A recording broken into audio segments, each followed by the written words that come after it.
So here's an interesting situation that I haven't seen before, maybe because I'm not exposed to many older Hyundai or Kia vehicles. But we have this, I believe it's a 2008 Kia Sedona minivan. It's got about 160, 170,000 miles. I'm not exactly sure. But anyway, the van runs fine. It's a decent little family vehicle. But they started to have a problem where they noticed the vehicle was starting to pull to the left. You know, like it was pulling worse and worse and worse. And finally it got to the point where the vehicle just stopped. And then when they tried to put it in park, it made a horrible grinding noise. A lot of you guys might know that when you try to put a transmission in park and it makes a grinding noise, it usually means that the front axles are still spinning. So what did we find? Well, we had to tow it over here, obviously. So we got it towed over. And take a look at this front tire here. You can see that it's really been wearing abnormally. And the other problem is too, look how loose that is. Now what could that be? Well, became apparent pretty quickly after a quick visual that we had a lower control arm completely rust off here. I have never seen this before. Maybe some of you have. Maybe this is a common issue. I don't know. I was told by a guy who used to work at a Hyundai dealer that this is, in his words, he said, typical Hyundai or Kia product. So maybe this is more common than I thought. I'm not sure, but I have never, ever seen that. And look at that. The whole thing just rusted completely off. How does a control arm get that bad? But, yeah, I mean, you look at it here, it's pretty rusty. So, you know, it pulled the CV joint apart there, so I've got a replacement axle shaft for it. I'm going to put an axle shaft in it. And I went ahead and got the other one as well, because if you look at this one, it looks like it's maybe about to go too. So I've got two new lower control arms here for this van and one new axle shaft. So we're going to replace these parts and get this van back on the road, and hopefully it drives just fine. Got the old control arm out. Look at all the rust and everything that came off of this piece just from getting it out of there. Poked a hole in the CV boot there, so we're just replacing the whole axle. It's not even worth trying to rebuild it when you can get a whole axle for as cheap as they are.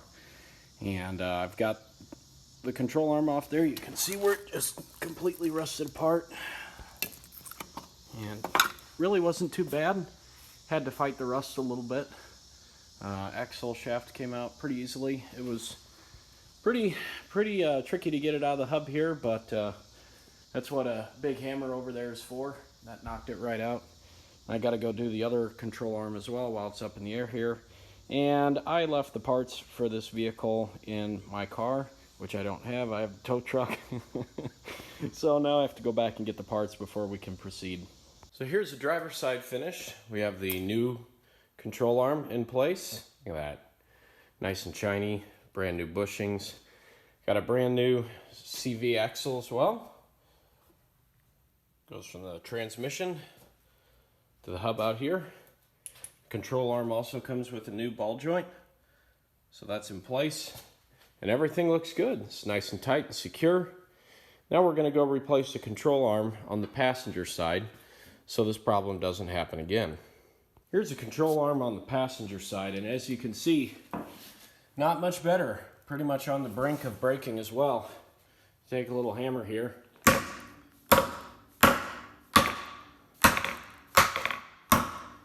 You can see the whole thing's just coming apart. Completely rusted out on the inside. It's probably the same on the back. Well, this one's a little bit stronger, but still not that great. I mean, listen to all the rust in there.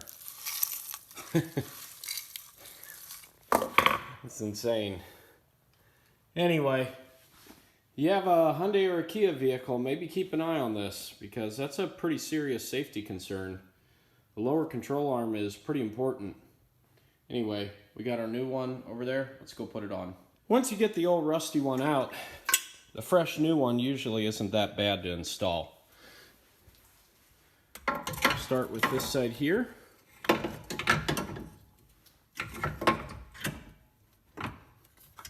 Line that up back there. And we may have to move this out of the way a little bit so we can position that correctly. There we go. Basically, to get those to line up, you have to push the strut tower back towards the back of the vehicle. This gives you enough room to move the lower ball joint up, which levels this out, and then it slides into the frame easier. The mid-size bolt right here goes on the front, but you can lightly tap the bolt up in there. That'll at least kind of get it started. We got to move it here a little bit still, but that's how you can get that started at least. We'll go over here and get this one started as well. Tap it into place.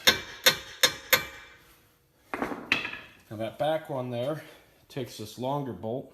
And the bolt starts from the back side here. There we go. There we are. Use a hammer and tap this through the rest of the way. There we go. Now we can finish this one up, straighten it up a little bit.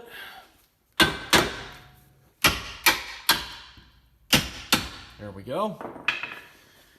Now we'll reattach the lower ball joint here to the spindle. Give it a couple taps here.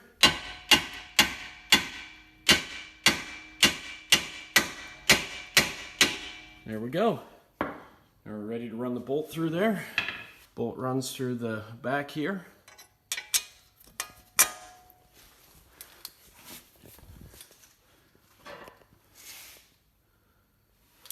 Tap it through the rest of the way. And here's our finished project. Got the other lower control arm. Now we have to put the wheels back on. I'm rotating the tires to put the better, deeper tread depth tires up on front. I know people are going to say, oh, you're supposed to put the tires with better tread in the back. Well, here's my reasoning for not doing that. Number one, these tires were worn a little bit abnormally because of that control arm failing, causing the tread to wear significantly faster. It looks like a tire rotation hasn't been done in a long time, and I would rather these more worn tires be on the back of the vehicle because they're simply along for the ride. Your front tires do all the steering, all the acceleration, and around 90% of the braking. So your front tires are going to take a lot more abuse, a lot more wear. Put your tires with better tread on the front of a vehicle that is front wheel drive. Again, that's my opinion. I know there's going to be people who differ with that, but it just makes sense to me. And there you have it. I took the van out for a drive. It drove great. Everything's fine. You may be wondering about the tow truck that I used to bring this over here. It does not belong to me. It belongs to a friend who let me use it, but it's pretty cool. Definitely needed a truck to bring this van over. Hope you guys enjoyed the video. Give it a thumbs up if you did, and I'll see you guys next time.